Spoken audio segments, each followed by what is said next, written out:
Well, I really like your question in that you're saying including PrEP, because one of the things that we hear all the time in the media is prevention equals PrEP, and that's what the clients I serve are hearing. It's PrEP, PrEP, PrEP.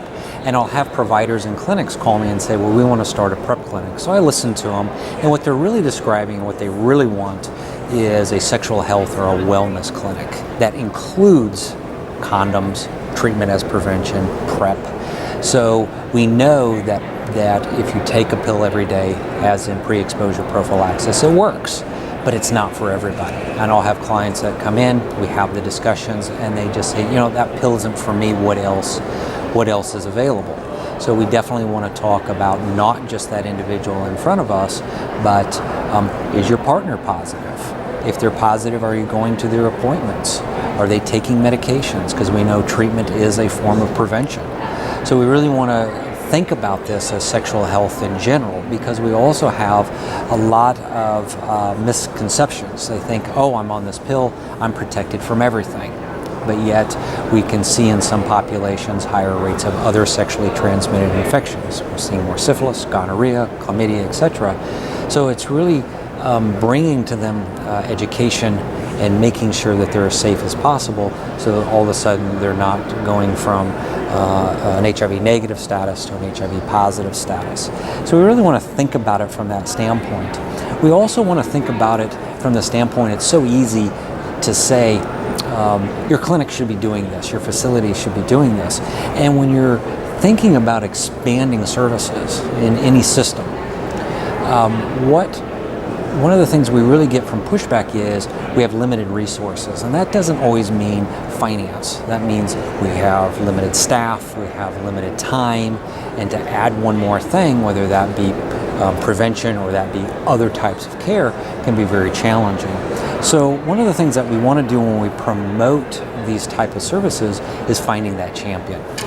So we're going to find an individual in that system that says, I want to do this, I want to take this on, I'm willing to do it without additional pay or without additional time, I'm willing to take on this challenge. And that really helps promote some of these new programs. The other part of this is getting away from the old system. And the old system is, you want to start a wellness clinic, I show up, we might spend an hour, 2, 3 hours having a discussion, and then best of luck and I leave. And then you're left, and there's this feeling of isolation.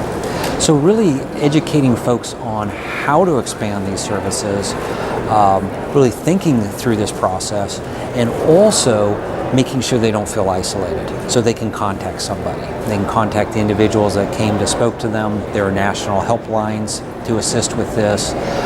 There are programs such what I have as the ECHO project, so we're moving knowledge, not people, so we can have a safe environment where individuals can present cases and the community learns. So I think there's a lot of different methods that we really can promote these processes. But then on the flip side, we have to think about the community we serve. So if I walk into your clinic, or let's say my mother brings me to the clinic because I don't have transportation, and she walks in that clinic, in the waiting room, all she sees are HIV posters, prevention posters, and I haven't disclosed to her, all of a sudden we're going to have a conversation on the ride home.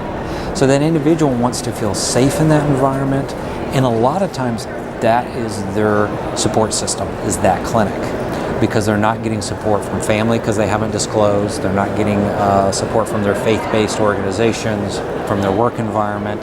So it's really making sure that we create these safe environments so that when we do develop these programs, individuals feel welcomed and they're going to come and access that care.